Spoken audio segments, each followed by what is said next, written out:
Maskunky Marsh, 5 miles east of Oskaloosa, is in the center of debate between the Maskunky County Conservation Board's rules and regulations and state law. CRI's John Hoffman explains how recent use of the iced-over marsh is receiving some negative response. Monday morning, the 1st of February, Maskunky County Conservation Board naturalist Pete Uralde came to work and listened to this message on the answering machine from the previous weekend. The caller did not leave a name. I just wondered what the regulations were on motorized vehicles on the marsh. There are a whole bunch of motorcycles racing on the Maskunky Marsh right at this moment. Signage at the marsh says that operating a motorized vehicle is not allowed, but the sign is a bit difficult to read. The Maskunky County Conservation Board owns and manages Maskunky Marsh and posted new signage Tuesday. No ATVs or all-terrain vehicles, but that sign only applies to the land. The water is different. State Conservation Officer Mike Ryan explains. Those signs basically apply to the land, the property itself, but the water is public water and therefore the water is somewhat different than the land itself.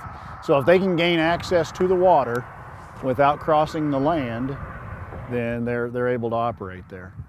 This would definitely be violation of park regulations to drive up on the dirt.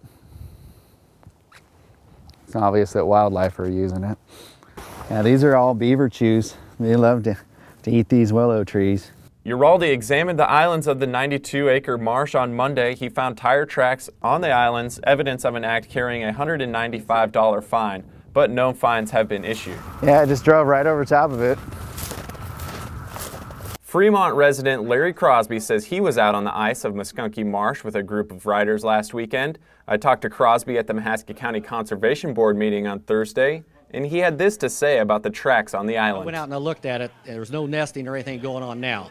But no, I was very upset about it, and we don't do that. And there's muskrat dens in here, which have been crushed by the tires. Another message was left on the Maskunky County Conservation Board answering machine on Tuesday. Refuges is there for a reason, and it is not in any way the reason to be riding ATVs. If it is, then I guess I can ride my ATV in any county park. The unknown caller's guess was correct. Yeah, Lake Keoma, Lake Hawthorne, the Des Moines River, the Skunk River, down on White Oak Lake, any of those lakes, they can operate a registered vehicle, ATV, motorcycle, car, truck, on the ice of those bodies of water.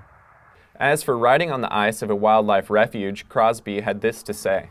And so when we're out there now, we feel we're friendly to the environment because nobody's there. We're on the ice. We're not tearing anything up, and so we're going to be out of there before the birds come back, and they can have it and enjoy it all summer. So yeah, you've got Canada goose droppings out here. At their meeting, the Maskunky County Conservation Board decided to do additional research on motorized vehicles on the ice and asks for the public's opinion. If you'd like to share your opinion with the Maskunky County Conservation Board, call 641-673-9327. For CRI Weekly News, I'm John Hoffman. Thanks, John. For more information on Iowa's waterways and all things Iowa Natural Resources, go to our website at www.criwnpenu.org and click on the Iowa DNR News link.